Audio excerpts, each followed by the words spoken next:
they were excited, like, when are we going to do like another one? And I'm like, every trimester we'll do something bigger or better. So this time is animated characters. Next time they're going to be like a weather reporter acting like they're in a news studio. So. Presented by Sacramento Educational Cable Consortium. You're listening to Lights, Camera, Learn. Well, thanks everybody for joining us today. I have with me Josh Weeks. He's a STEM teacher at Northlake Elementary School. That's at Twin Rivers Unified School District, right? Yes, All sir. right. Well, Josh, thanks for joining us. Thanks for having me. Yeah, absolutely. So I usually just jump right in and find out, how did you get involved in teaching? Oh, you got it. You got it. So I have one story that I always tell everybody. All right. So in the beginning, I actually was going to grow up to be a veterinarian. And, Really? Yeah. But after doing a little like interning, I had one incident with like some heartworms, and I was like, can't do it. Can't do it. Really? So Did they just kind of creep you out or something? Oh man, couldn't eat ramen for like for a while. Okay. They had me like picking fox teeth out of like terriers' mouths. Yeah. And then they were like, "You want to see like a surgery?" And I was like, "Yeah." And then I saw that surgery and I was like, "No." Man. Okay. But I still love animals. Yeah. Found out in high school I did something called Careers in Education, and they a lot of the teachers that I was working with in Careers in Education said I had a knack for it, and they really were like, male teachers are so hard to find, especially teachers of color. Yeah. And you do so well with the kids. So I worked with a third grade in Vacaville, and it was awesome. And I really enjoyed it. Like I really enjoyed connecting with the kids. When I got to community college, I kind of kept up with that, doing like tutoring and like student teaching. Sure. And I ended up working at a very tiny school and doing like part of an after-school program. One of the students I connected with tremendously. He was kind of like that kid. He's like, I'm too cool for school. But by like halfway through in like December, he was joking like, he's like, you turned me into a nerd, and I'm acing on my math, but and that's not a bad thing. Yeah, it's not a bad thing at all. Right. And but he gave me a present, and it was in a blue box. It was all shiny Christmas wrapping paper. And when I opened it, it was a figure of Superman, and it said like, "This is what I think of you." Oh my gosh. So like that really impacted me because I was helping him with his academics, but I was like, man, I can help them socially and with their academics. I was already in school to be a school psychologist or a social worker. So when I found out that I can teach kids and help with their social emotional well-being, I was like, this is like a perfect fit. Started substituting, and once again I kept hearing, you have a knack for it, you have a knack for it. Yeah. And so I went to the teaching credentials and loved it ever since. Where did you go to college at? UC Davis. Okay. All right. And how was the program there for you? The program was great. Yeah. I met. I was very fortunate to have an amazing mentor. I was very fortunate to have a lot of people that were very proficient in their field. Yeah. Shout out to Miss Shannon Cannon. She helped me get my first job in the Robles School District. She, let me know that they were hiring and I'd be great for it. But having mentors like that saw my passion in teaching and saw the potential I had as well, helped me get to where I was. Sure. So I thank them tremendously. That's pretty great. So Robla was the first school you were at. Yes, correctly? first Bell Avenue School in the Robles School District I was there for about 15 years. Wow. Okay. And was STEM something that you gravitated toward as well? I have always been a big techie. It sounds like if you were a vet, you had to have some science interest. So, and when I first started up, I was always big in math and science. So I even talked to my first partner teacher there, Miss Philip McMaster. Shout out to her. Okay. It was we talked about scaffolding for our students and departmentalizing. So I ended up doing all the math and science, and she did the history and language arts, which allowed me to like really dig deep into my science lessons. And like when I started off, I didn't get to do as much technology as I do now. Now I do lots of technology, but all the science experiments and things like that, I've been fortunate where my students now have kids and like I think are 26 now. My first students. Sure, yeah. If you've been at 15 years, yes. And I'm fortunate that they still come to me and like, Mr. Weeks, I remember when we did this, and I still see a good bit of them from my first year. So that's incredible. Awesome. Yeah. So then, at what point did media become part of what you get involved? So I feel like I have a lot of shout outs. That's okay. That's Mr. all right. Mark Lawler was a part of our school district, and he. When we first introduced like and technology enrichment program. Yeah. He was the first one to kind of help me branch out in regard to like camera work. In my own classroom, I was part of like my second year. I started part of the like tech education side of our district. They saw I was good with technology, so I got to like test iPads out and things like that. So immediately I was already using hands-on technology with my students, but I wasn't, besides iMovie, I wasn't doing anything bigger than that. But for iMovie, we'd make like during like Halloween, we make like a spooky trailer, but the spooky trailer is just them like forgetting to do their homework, and like it's a horror movie, like them coming into the classroom on like the first day of school. And which is great is once I did it with that group, I saw other teachers wanting to be like, I want to do that too. So I would help, and I would send my students to help them do their own like spooky trailers. Yeah. So we started off with iMovie, started doing things like stop motion, and but thanks to Mr. Lawler, he taught me like shot types and all that kind of stuff. Yeah. And then from there, I fell in love with like helping the kids be on camera or be behind the camera with the editing. And it was great to see, especially some of my quieter students that are afraid to speak out. This was a different avenue for them. Yeah. So, you know, if you're using iMovie, what kind of cameras were you using, or are they just using their iPad? Oh, using the iPad. Yeah, this was before we had any cameras, anything like. We just we used our iPads. We had like these really janky tripods. You know, we talked about like, you know, setting it up and like even setting up like a book, like in between two books. Because I was like, we don't want shaky cam. And we talked about we're not doing it vertically, we're doing it horizontally. So they were learning about a lot about that to help teach like frames and shot types and rule of thirds. We would first start by like taking pictures, and then all right, I want a close up, I want a medium shot.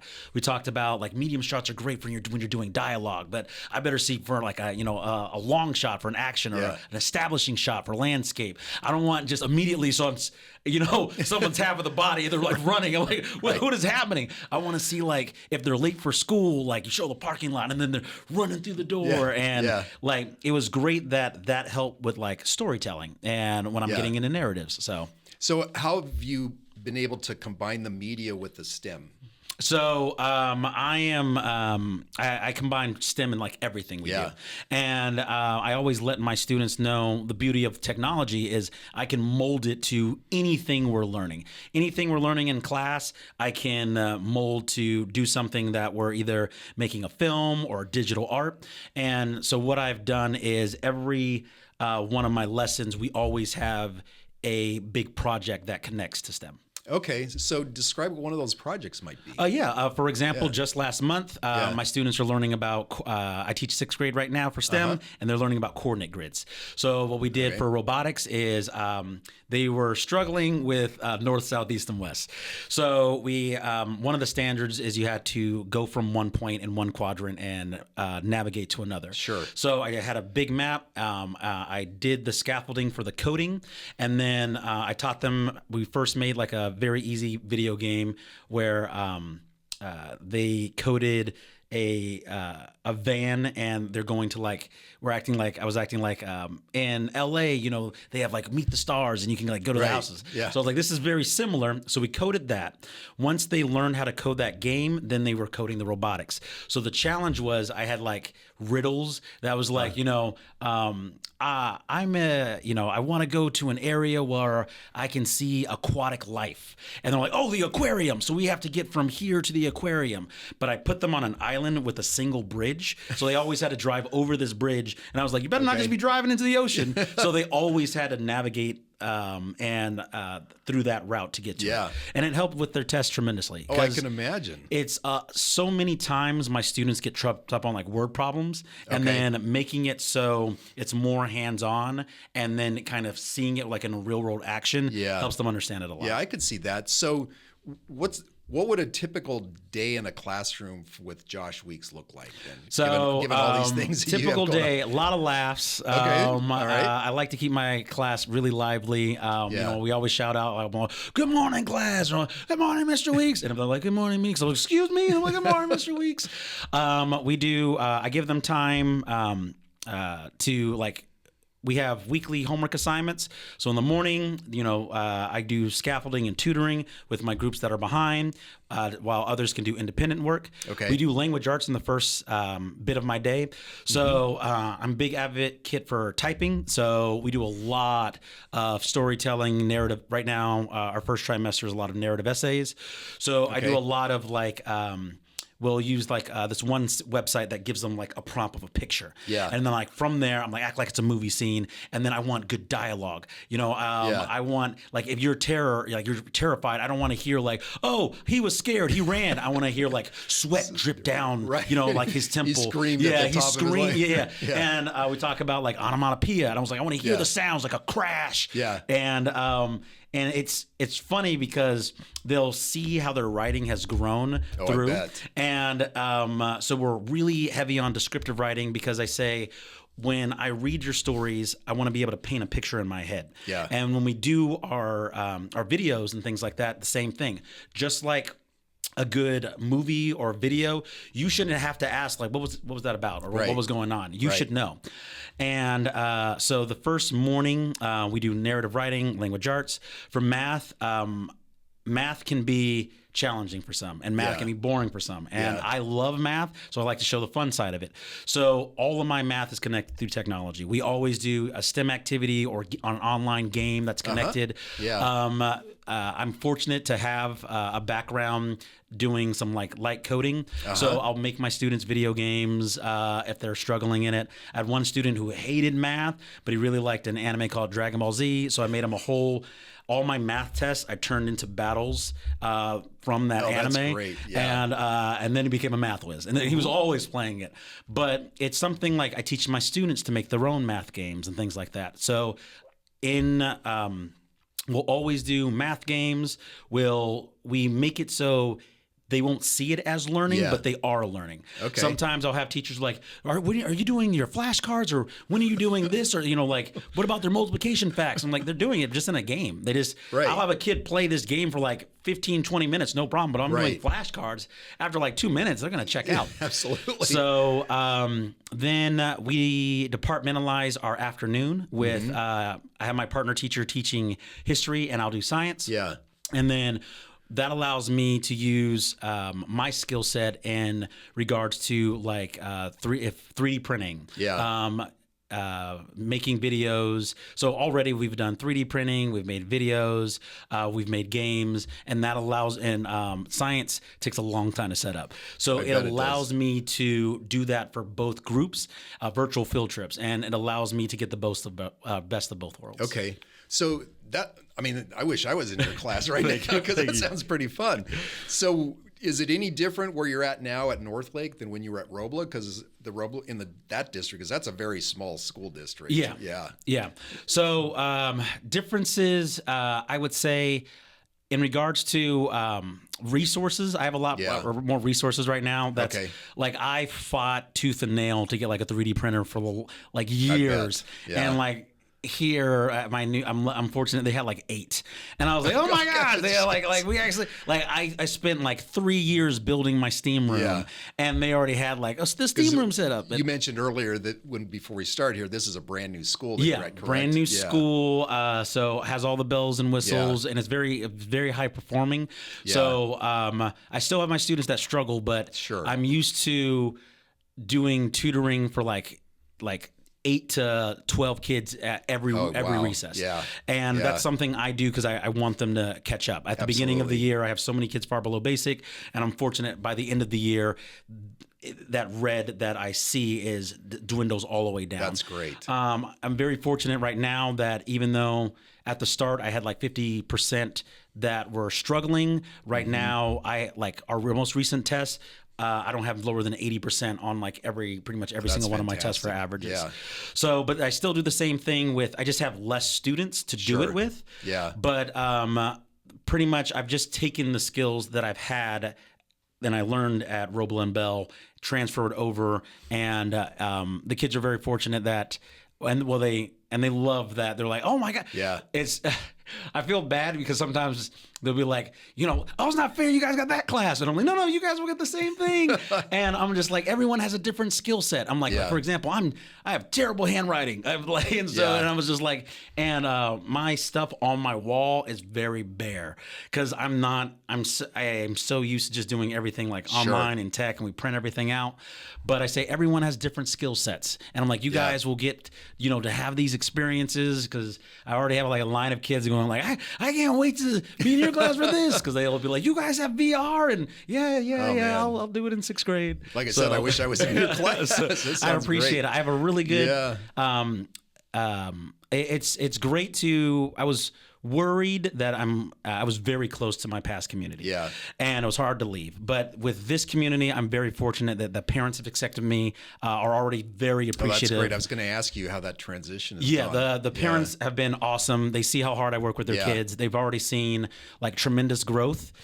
They know that when it comes to academics, I don't play around. Right. They know like if I take away a recess for tutoring, it's not to punish them. It's because I want to see them succeed. And they know my main thing is I'm never mad at my students if they struggle on a test, as long as they're trying their best. Right. So it's been very welcoming, and it's been a great, smooth transition. Because you just started this school year, right? Just started the school year. Yep. Yeah. So when you were at Robla during COVID, how did you adjust to that? That was rough. Yeah. Only because not only was I doing like my own class. I got. Even on all my breaks, Mr. Weeks, I'm so very sorry. Can you help so-and-so's mom? Can you help so-and-so's dad? You're the tech guy. Yeah, so guy. Throughout the entire day, there are so many parents that just, it was once a week thing. Sure. They always, I'm so sorry. I'm gonna, and so helping them navigate, I made a lot of tutorials for staff and parents and students, it was. I was fortunate that because I had a background in technology. I was fortunate that my kids were able to like, we can grasp this quicker or easier because they were already used to doing the tech component. At that time, I was an enrichment teacher. So the, activities and things I would do would be like, they were like, oh, wow, we get to do this. And we made... at that time, like Among Us was super big. We did like a storyboard for Among Us where it was mainly just like a mystery. So they had to do a storyboard of their character walking through and finding the mystery of like a missing file. But things like that I was able to incorporate. So the hardest thing was getting others on board with tech and getting used to it. Because a lot of teachers were struggling, a lot of parents were struggling, and students were struggling. And so how did you do that? How did you overcome that? So for me personally, it was just a lot of patience. I did notice though, COVID and working over online made a lot of people self-conscious. With their screens on and things like that. They knew that I had a program that let me see what they were doing on the computer. So they knew I was like, I'm like Santa Claus. I know I'm not at your bed. I'm always watching your screens. You're like the big elf on the shelf. So we did things like to help with like self-consciousness and things like that. One of the first things we did was create like a Bitmoji or a character, and then half the time they can be on, and then like when I wanted them to like direct communicate, I'm like, I don't want to just talk to a screen. I want to talk to you. But when it's doing like something independent where we're taking a break, you could put that picture of yourself. And then you can go from there, which was helpful because they could help. My easiest groups were the groups that had siblings and they could help their siblings. There'd be times I'd be teaching and then their sibling would come in and be like, Mr. Weeks, can you help me with this? As I'm like teaching my class. But that's kind of how I dealt with it. It was a lot of patience, a lot of kind of adapting, and like scaffolding is always key. So a lot of putting like things in place for my students to succeed. So with regard to that though, did you ever have any issues with predominant number of parents who didn't have access to technology? Oh, no, we were good. Our district was really good with making sure everyone had like a hotspot and a Chromebook. So they were very good on that. How did they make sure that all the parents had that? We did kind of like a parent list by families and made sure the families had, if they had this many students, they had this many Chromebooks. Got it. All the way down to preschool. Really? So even my son was doing at that preschool at the time, and which is hilarious because I was hoping sometimes it's preschool, the preschool Yeah, teachers too. But yeah, it was used to like they would have like their lessons during like this time of the day. Yeah. And then after that, like while I'm having my class during that independent time, I would like make sure he was doing what he needed to do and kind of going back and forth from there. But we had like lists of checks to make sure every family had it, and then we had attendance too. Yeah. So we had a spreadsheet and a marking to make sure all the kids were attending. Got it. So then once the kids started getting back into the classroom, how did you make that adjustment? So it was slow and steady at first. You know, it was like we started doing like with a smaller group, like half. Okay. And then we slowly got to the full group. Yeah. But like I was saying, like the self-conscious thing, I saw that was big. Even after like the mask mandate like was lifted, a lot of kids were still, even sometimes right now, were still hesitant to like to show their faces. Yeah. And you know, at the beginning of the year, I always do like common sense media lessons, and I talk about you know, being self-conscious and knowing that everything you see on media through like your social media apps and this and that, you guys, I'm like, that's glossed over. It's not real. Right. And I don't want you to feel like, oh, I'm seeing and I look like this. Like, no, that's natural. Yeah. It would be weird if you're like your face was perfect and things like that. Right. So I'm like, but that's not natural. When you see yourself like this, it is natural and it is okay. Like it's a-okay just to have yourself on there. So with my students, one way I helped get them used to themselves being on camera, things like that. Because sometimes they're like, do I have to take off my mask? Sure.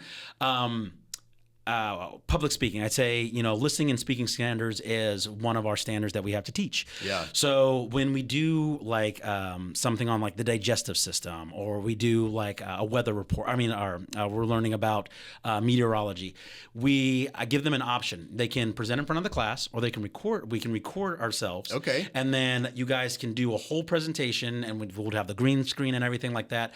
But then you record yourself on camera. Yeah. And I had so many more. I had like almost pretty much every single student want to do it on camera because like, oh, then I don't have to present in front of everyone. And I was like, perfect. As long as I'm hearing the listening, the speaking, and I'm getting your content, it counts. Right. They still always want to, can I go to the bathroom as soon as their video comes up? Yeah. But it helped a lot with like, okay, let me start taking my mask back off. I can see myself on there. And then also being able to have the script and not having to worry about the stage fright helped tremendously. So that was a way like I was able to use media to kind of help compensate for that. Are you using any of those techniques now? Yes. Yeah. So we literally just did every year I try to step up my game. Yeah. So Adobe Express has the ability to do like animated characters. Yeah. So we just did in sixth grade, we just learned about the different body systems. So I broke them into groups, and like someone's the kidneys, someone's the stomach, someone's the esophagus, and I had them get like little googly eyes that they put on their character, and then they have a talking lip, and then so they have an animated character saying like, I'm the esophagus, you know, and through peristalsis food goes down my. So that was their way of being able to present. Yeah. So and they loved that. I'm sure they did. They loved it, and it was funny because they're like, "That's what I sound like." But it was a way where certain ones came to me and were like, "I got to present. I'm nervous," and I was like, "Oh, well, here's an option." Yeah. And then they were like, "Oh yeah," like they were excited. Like, when are we going to do like another one? And I'm like, every trimester we'll do something bigger or better. So this time is animated characters. Next time they're going to be like a weather reporter acting like they're in a news studio. Right. So. What's interesting that I'm hearing as you're talking about this, Josh, is it sounds to me like you've continually found a way to build media into teaching science. And I don't think not everybody does that. So what kind of propels you to keep doing it this? It's I feel that media brings a lot of joy. Yeah. And sadly, right now, kids are a little too addicted to their cell phones and consuming the wrong, I won't say the wrong, but media that they're consuming too much in the wrong form. Yeah. So like I tell them, like, if you're at home and you're watching like a 20-minute YouTube on like, how to be an entomologist, I'm just like, that's awesome. Yeah. But I tell them, like, your TikToks and things like that and your YouTube shorts, I say you're literally affecting your brain because, it releases endorphins and your body gets used to short responses. Yeah. So short positive feedback. Yep. And I'm like, 20 seconds to a minute and 20 is like, it's designed for that reason. And I'm like, but because of that, I'm like, I know it affects you because I'll give you a paper and after like 10 minutes, you're like, what do I do? What's the directions? And I'm like, you didn't even read it yet. Right. So we joke about that, which is hilarious because on a side note, we'll do like a pair share and like a work or like a class community building and stuff like that. And we just did goal settings for like Thanksgiving and what we're thankful for, maybe like a goal for the future. And 5 of my kids were like, I'm going to stop watching less TikTok. And I was like, yes, good on you. Right. I'm so proud of you. Yeah. But showing that using media to help us learn, and showing that, like, I want them to, it helps with, like, we did a lot of creating narrative stories, and to help with their storytelling and their writing, I say you don't just jump on the camera and go. Right. Like, it's important to have like an outline. And then, so when we do a lot of writing. And so now they're used to, like, okay, I have to do all this writing. I see how it connects to media and I see how this story comes back to it. And we will talk about genres and, we'll talk about like how to do a important impact and how like a certain scene makes you really feel it. And by connecting it to media, it then kind of correlates with their writing and strengthens their writing. Because not only is it them visualizing it, it's they have the experience of doing it themselves. Yeah. So how do you keep up on the technology and these different techniques of teaching? I love, like, on my downtime I'm doing I'm doing tech. It's we're constantly moving towards the future. Yeah. And I try to get teachers on board too, because sometimes they're hesitant, but because, like, for example, there's a big fear with AI. I was going to ask you about that. And I am a huge person for AI only because my mindset is you have to use it respectfully. You have to use it responsibly. And I don't want my students not hearing about it in the classroom, getting no experience, and then they get into college and try to use it to cheat. Yeah. I had a student... Or they don't know how to use it. Or just not use it at all. Yeah. With my students, my goodness, they were learning about Egyptian gods. And so I have them interviewing an Egyptian god. Oh, and then great. From their interview, they're really into Pokemon right now. So we're making Pokemon cards based on Egyptian gods. And but in regards to doing that, I can quickly make the template. It would take me so long to make these templates, but now I can pop it out immediately. I don't have to create all these different characters. I literally make a prompt and I give the AI the background knowledge. What platform are you using? We use Gemini, ChatGPT, and Magic School. My favorite right now for students is Magic School AI. Plug in for them. Yeah. But right now, Gemini, ChatGPT. I use ChatGPT a lot. Yeah. But for them, Magic School and Gemini, they also use. So which are you using for the Pokemon? For the Pokemon one, I'll generate a template using Sora from ChatGPT, and then we use Canva. And then from Canva, I make it so it's a box where they'll generate an image. They have those that want to draw, they can draw and I'll scan. Otherwise, the reason why I love them using like the AI program to sometimes write it is I tell them art will never go away. Art is always important. But the reason why I like it was like, I want you to be descriptive, and when you're telling exactly, because we're like, this didn't come out exactly, and I was like, well, look what you wrote. And it was like, you just like Anubis, god of but in desert, dog. And like this is all weird, and I was like, you need to be descriptive. I want you to go in and like I'm talking about as many fine details as you can, and like even the setting, the mood. Is it foreboding? Is it is it light? Is it like and what I love about it is when I was using it, even I'm learning about different art styles or different terms and vocabulary that I never knew before. And me using it, I'll show them a picture and they're always just like, oh my God. And I'm like, yeah, you guys can do it too, but it takes practice. You can't just expect to, and so many people have this misconception. You just type, enter, magic, and you're gonna get something beautiful. Right. And they'll constantly be like, why did mine not turn out? And I was like, all right, well, let me show you. And then they're like, oh my, and they're constantly like, well, can you do, no, you gotta do it yourself. Yeah. We just read this book, and we were able to meet the author called 11. And it's about a student whose birthday is on 9/11. And he's going through like his day and then it happens. And it's about someone else's perspective who's on that site. And it's going back and forth. Yeah. And what I had them do is create a new book cover for it. And one of my goodness, one of my students has like, it's someone looking in like a picture frame, or like a picture frame, and in it shows like the twin towers and everything perfectly, but on the outside of the picture frame is like the destruction, and it is so beautifully done. And she was so like, okay, no, I want it flames here, and I want and she was so in particular, but she was just like, no, they need this right here and that, and I was like, this is what I'm talking about. You putting desire and effort in your work. There's so many times where I'll ask them to draw. I'm done. Yep. I'm instantly done. But this, I gave them like 20, 30 minutes, and well, can I do, I like this one, but I really want to do another one for this. And like, they were so proud of their work. I had one person who did it like a black and white graphic novel.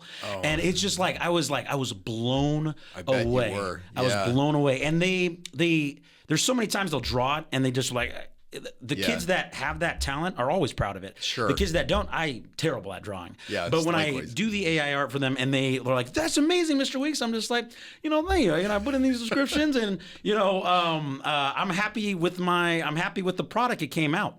And the fact that it's what's in their mind being able to just be displayed on what they're trying to picture. Yeah. And then, what I love in a pretty quick way too. Yeah. There's an instant gratification with AI. Yeah. That's, I think, feeds into the whole TikTok and everything else part, right? And what's important is I show them like, all right, now that we have this base, for example, we layer it with text.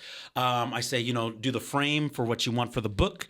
Yeah. And then, but I'll print them out as like posters and things like that for my students. Okay. So it's, that's like one component where I feel it's so important to teach them how to use it effectively. And I've been able to use it in so many different ways that my kids, they love coming to school. Like my attendance is like just always spot on, which is great. Yeah. But they always know we're going to do something fun. Or they always know, like, for example, I love making songs for the kids now. Okay. So I'll make a custom song for, like, nowadays it's insane. What are you using? I use a program called Suno. Yep. And the songs, my goodness. So I have a song about the water cycle that they will ask, can we hear this? And it's like, this is a song that's nothing about, it's just, precipitation, kind of, that's all it's saying, but it sounds like a pop hit. Yeah. And to help build class community, we'll do like an interest survey, and then I'll make a song about them. Okay. And so it'll be their own personal song. Yeah. And it's funny because in the beginning they're so embarrassed, and by like a week later, can I hear my song again? So here's what's funny about that. I love this because I think you're right, Josh, that it's a tool, and you have to learn to use it responsibly. So we had a teacher meeting last week, and the whole use of AI came up because we're accepting it with the CEVA entries. A certain percentage, obviously you can't do it from scratch. And one of the teachers was very adamant about not using it, period, especially music, because obviously all the music platforms are all sampled from existing songs that somebody struggled and made a lot of effort to create. So he said, no, what you're doing is you're actually robbing those people by using that sampling. How do you feel about that? So I'll always I like to play devil's advocate. Yeah. I always tell my students this because I always have conversations with, I have friends that are artists and things like, and I'm like, it's not art. It's not art. I was like, so when someone like makes a video game through digital design and then they create it using computers as a tool and as a system, it already has now it has frameworks, it has rigs, but their hard work doesn't, you're just going to push it aside. Right. Music, all music now in regards to, for example, there's like this one comedy show that shows like there's a certain tune that you can turn into others, like other music. Yeah. DJs, so many famous DJs But do we trash them and be like, oh, you took that album and then you mixed it up? Right. No, we have artists now that pop hits. Some of the biggest pop stars use classic songs. There's so many songs that are now remade. And my students are like, I love this new song. That's not new. Like, that's pretty funny. That's been remade 5 different times. I tell my students, there's no animal that's ever going to be new to you. You'll always be like, oh, it has this point from this, or you can say it looks like this. And because how our minds work, we take bits and pieces and we put it together. My point is, some of us, in regards to let's say learning a new language, I've had students that came from Ukraine, for example. Okay. Yep. And I used a translator, and literally I had a 30-minute conversation, found out he loves spiders. He found out I was afraid of spiders, so he makes fun of me about it. But I would make him spider coloring pages once a week. And this is a student, no English, and I had an immediate connection with, because I was able to use technology and use AI to help out and use it responsibly. When making songs, for example, the students, I show them, like, I'll make up my lyrics, or sometimes I'll ask AI to help me with lyrics, but then I'll change them up. I'll give my students tasks saying you have to use this vocabulary. I had students, for example, they were learning about the food chain. So we had predator versus prey, and we had a rap battle, predator versus prey. You know how they loved it. And then to add media in it, they had to make a music video based on the 2 characters speaking back and forth to each other. And now my students know predator and prey. They know what, a primary consumer is, a secondary consumer, a tertiary consumer. And me just saying it through a textbook is not, or static pictures. They will remember this the rest of their life. I had, when I made so the Pokemon idea I did a long time ago a couple years ago with my 6th grade for Greek gods and goddesses. And when their poster was done, sometimes a lot of kids were like, all right, throw it. Every single one ripped their Pokemon card off. Is that right? Every single one. I had them make Pokemon cards and like a movie poster based on the theme of their character. And they were all so proud of it. The songs, they're like, I had parents literally cry hearing their child's song, and the kid was learning about their genre of music, what they liked, because they didn't know. They were like, I don't know what genre of music this is. And I showed them the genres, and they're like, oh, there's more than just like 5? And I was like, you go on Suno, you look at that whole list. So it's one of those, what I would tell that teacher is, I don't want to say it's gatekeeping, but what I want to say is there are different forms that kids can express themselves. We are giving a tool to allow them to express themselves. If, I'm not going to, if a kid can't walk and they need a wheelchair, I'm not going to be like, we can't use wheelchairs. We should all be walking. No. If a kid has trouble drawing, if a kid has trouble reading, I'm going to give them something that's speech to text. I'm going to give them something scaffold. If a kid has trouble talking about getting their visual representation on canvas, on paper, this is a new avenue to get the vision out. I had a student in 6th grade a couple years back, one of those not want to pay attention, tapping his pencil, and I use this platform called Pixton, and it allows you to create comics. So we were supposed to. I found out they read Percy Jackson, so they all had to. They all had a project based on who their Greek god and goddess was, and they each had to find out they were the child of that god. And they had to do their own little origin story of how they found out. The objective was to do 10 panels only. I had the student that was spacing out did 55 panels. This is a student who never wanted to write. And by the end of the year, he told me, Mr. Weiss, I want to become a manga artist. I want to, do you mind if I use this program to make my own manga? And I was like, this is a student who was so disconnected, but using technology in that way is just an avenue. It's just a tool. So you can use, don't get me wrong, you can use it to steal pictures. You can use it, can use it in a negative way, but that's not AI's problem. That's human error. That's when we talk about, look at any sci-fi movie, it's always the humans messing this up. We don't have the computer that did it. We will never. I feel like we will never have to worry about aliens coming and messing up our planet. We have to worry about us going and messing up their planet. I couldn't agree with you more. So when you're teaching these kids this? You know, you'd mentioned a little bit about kind of something kind of related to media literacy and competency. How do you incorporate that in what you're teaching these kids? I was saying earlier, I use Common Sense Media. I love their lessons. So teaching them about, like, for example, we talk about plagiarism. We talk about the content we consume. We talk about positive content and negative content. I talk about how video and being on the screen can sometimes leave you so disconnected from the world, in the sense of, I say, raise your hand if you've ever seen like a school fight, and they're like, yeah. And I say, you're smiling about it right now, but you have to understand that's someone else's child, that's someone's brother, that's someone's sister, and you will smile about it, you will laugh about it, and everyone stops.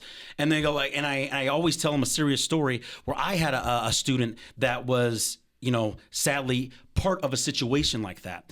And like, I was so angered and so upset, and told them how, like, immediately I investigated, I helped get, you know, the people who were responsible. And I was like, number one, it's important to have empathy. It's important to be able to see a situation and be able to be like, okay, that person was hurt, I feel for them. I say, you know what's crazy? I'll turn on a picture of a sad puppy, and you guys are like, oh my goodness. But like, if a kid's getting beat up, you're just like, ah. Right. And I'm like, you know how kind of like, I was like, you guys, that's twisted. not right. It's twisted. Yeah. So we have a huge conversation on, they know in my classroom, my number one priority is making a safe environment. And then they know about that it's grades, and they know about just making it fun. Like, those are my three pillars. Yeah. So when we talk about media and the media we consume, I talk about the right type of media. I talk about also knowing what's real and what's fake, because I say that there's so much stuff that we see and so much that we consume now that you think is real and is not.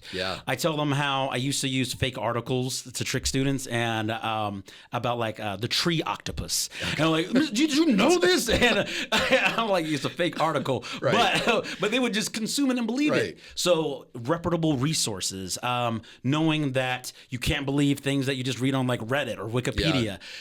You know, knowing the different sources, where it comes from, if it's reputable, all that stuff, I incorporate it at the beginning of the year, and we trickle throughout. So when you won Teacher of the Year for the county, how did that affect your teaching going forward, or how did that impact you in any way? Because you were very humble in your acceptance of that. I am. So, and those that know me, I am someone, I like to be behind the scenes. I am not everything. Like, my first 3 years, I was told many times, like, you gotta chill because you're gonna burn out. Because I was staying at school, like, I was always like the last. It's night out. I was staying till like 6:30. This was before I had a kid, so I was able to stay till like 6:30. It got to a point where one of my janitors would like, oh, I'm gonna go get like my dinner and come back, and he would be used to closing up the school after, because I always wanted to make, you know, like engaging lessons. I was finding out my kids what they were interested in, and putting like their favorite cartoon characters in our word problems, and so in my mind, when I won Teacher of the Year, that dinner that we go to, there's so many amazing teachers. And I'm always just like, I want to be like them. I've always had teachers that I've always looked up to. And in my mind is like, I want to get to their status. So when I won, I always think that what I'm doing is like a natural thing. It's a normal thing to do tutoring. It's a normal thing to do the scaffolding. But I also realize that, no, not every teacher does that. Even though I think it's a normal staple. I understand that teaching is a very rewarding, but it's a challenging profession. And for like my new teachers, I show them these are ways you can make teaching easier for yourself, but also still hit those students. I always say, like, sometimes you're like, no, my lunch is mine. And I understand that, but I say it is. When you have behavior problems, I'll always ask, did you sit with them? Like, they may have gotten in trouble. Did you have lunch with them? Because sometimes it's like, you're like, I don't want anything to deal with that student. But my biggest successes have been, we don't have favorites, but a student I enjoyed tremendously a couple years ago came to me, huge rap sheet, fights in his old school, this and that. Yeah. Told him first thing as he walked in my class, it's blank slate. Yeah. Okay. I'll tell you right now, I'm gonna make sure if you don't understand something, we do tutoring, we do this and that. Yeah. But I'm gonna adjust your workload so you can get it. I said my main thing is you make a mistake, don't lie to me. Just don't lie to me. Yeah. As he made his mistake, I'd ask him what happened. He wouldn't lie to me, and he grew so much. His mom just was like, he's only had like 2 real positive influences, and she's really appreciated that I didn't judge him. And I always tell teachers, like, if you have a problem student, it takes a village to raise a child. Yep. That type of stuff. So have a lunch with them, even if you can't. It's that one student who wants to. You want to have lunch, get to know them, because it's always something. There could be something at home. It could just be they struggle to focus. My students that, I could tell were like me, who struggled to focus. It's like they know that, I'll just kind of stare, and they're like, oh. And I'm like, but they know I'm not going to yell at them. Right. And they know the reason why. It's the same thing like with behavior. So when I won Teacher of the Year, I think things like having a lunch with a student or treating them, sometimes they're like, you do too much, because like you're like, sometimes I'll have a new teacher and they think like my students like will like to kiss my bottom or whatever because I buy students lunch.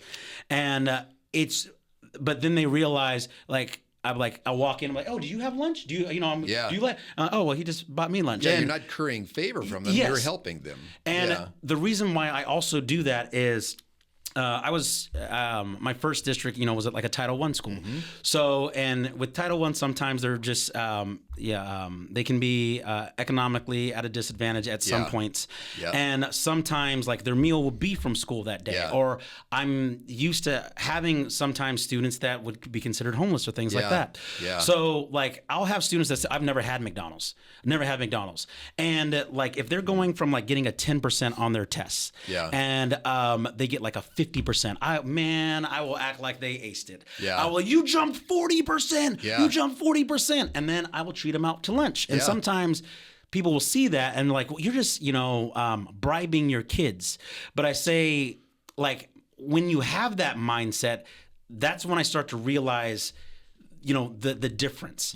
I realized like this is number one what I like to do, and I like doing it because I like spending time with the students. It's something I enjoy. I enjoy hearing my students' favorite animes or video games, or they'll tell me the lore of Minecraft or something like I enjoy that because sometimes, especially my students that are standoffish, I'll have students that if I'm not out at recess, they won't talk to anyone. But when I'm there, they're right there with me. And it's especially for those students, and especially for those students that struggle to achieve, I like to use this incentive as number one, it's a great incentive, but number two, it's to really highlight those students that never get that. They never get that gold star.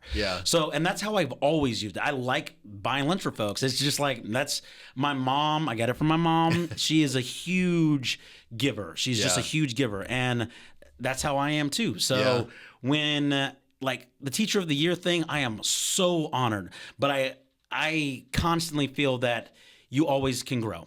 That's why I'm always trying to grow in my teaching. I'm always trying to find new things to be able to do it. One thing that did change is I am in the part of my career where I do like lessons and tutorings for others and stuff. I've always had like student teachers and things like that that have been awesome and been always like, like Mr. Weeks, I'm using this lesson for science, taking pictures of their own classes now. But I do feel I'm now in a point where I can help teachers make lessons. I can help teach teachers to be successful in their classroom. And that's just been the biggest I could change. see that. The one thing I think, Josh, too, is that, constantly challenging yourself and to do all these different things that you're doing in the classroom makes your job more interesting. I mean, it certainly does for me. I mean, I think I tell people if I wake up some morning and think I know everything, I should just go back to bed. Right? Because I don't. And then that would be a pretty boring life. That's one of the reasons I feel teaching as a career works for me, because every day is different. Every day is different.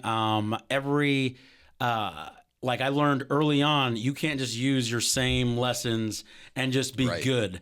My goodness, I'll have like, sometimes I'll have a lesson that I'll bring to help scaffold, and I'll have like an old cartoon character. No clue who that is. Like no clue who that is. Right. But like every year I'll have, it'll be something as simple as putting my new student's name into a word problem.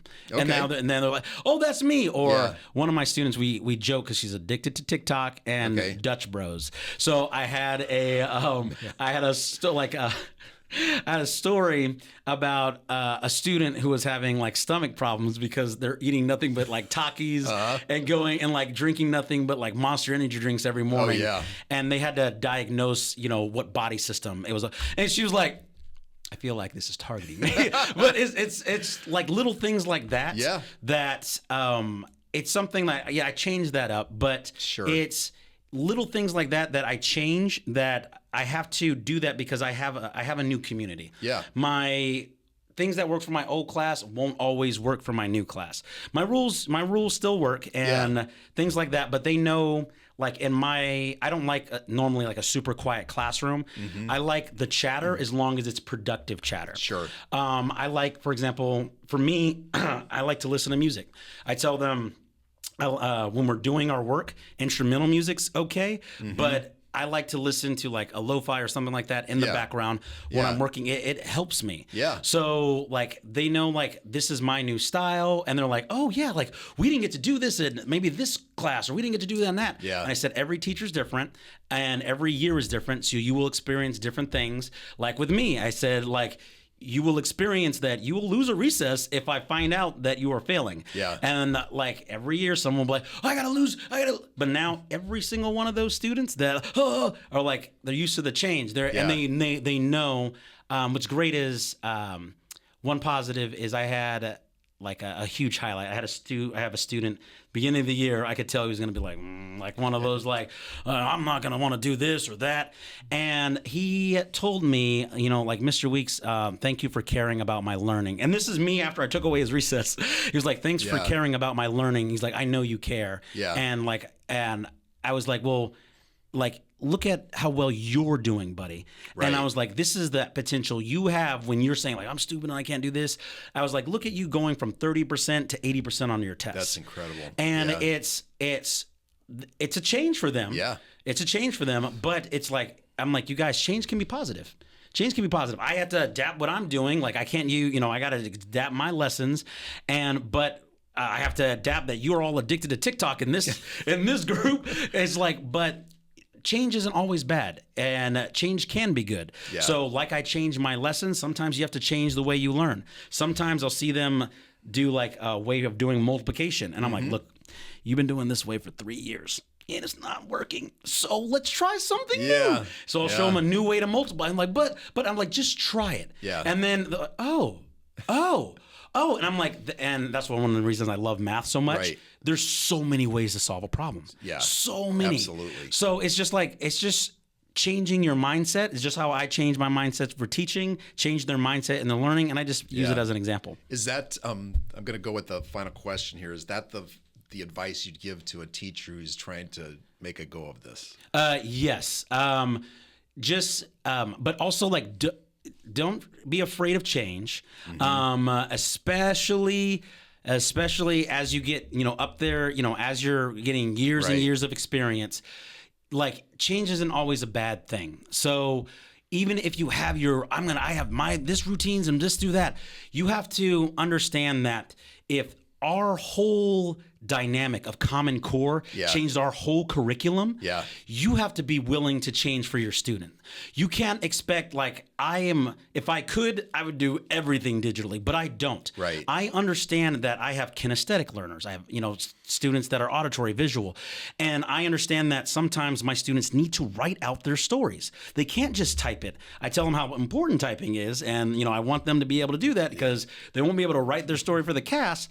But if we expect our students to change on how they learn and how to adapt, as teachers, we can't be afraid to do it. Yeah. And using new technologies and tools makes it so much easier. Nowadays, I would say to teachers, if you have any thought you have for a lesson, like, you know, there's so many resources nowadays that you can use on like ChatGPT and this like that. Yeah. Any lesson you want to do, you can make happen now.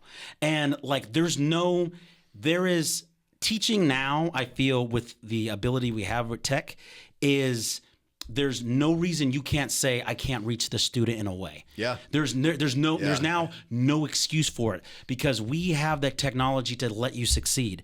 And now teaching can be fun again. Like, well, it's always been fun, but there have been times where you have a lot and you're like, how am I going to get through all this? Now you have that ability. So don't be afraid of change. Like, let these tools help like light that fire in you as well. And then like you will find that it's just a rewarding career that just keeps things fresh and new. Yeah. Yeah, this is great. I mean, I could probably keep going here for another hour. I love this. I felt like, sorry if I was just ranting. No, not at all. It's, I can talk about, same here. Your passion for this definitely comes through, and I can appreciate that. So thank you. No, thanks for being a guest here. So that's it for this episode of Lights, Camera, Learn. You can catch us on Spotify, Pandora, or the secctv.org website. You can also go to Patreon and click on Lights, Camera, Learn to support us there. Till the next episode, make it a great day. Thanks.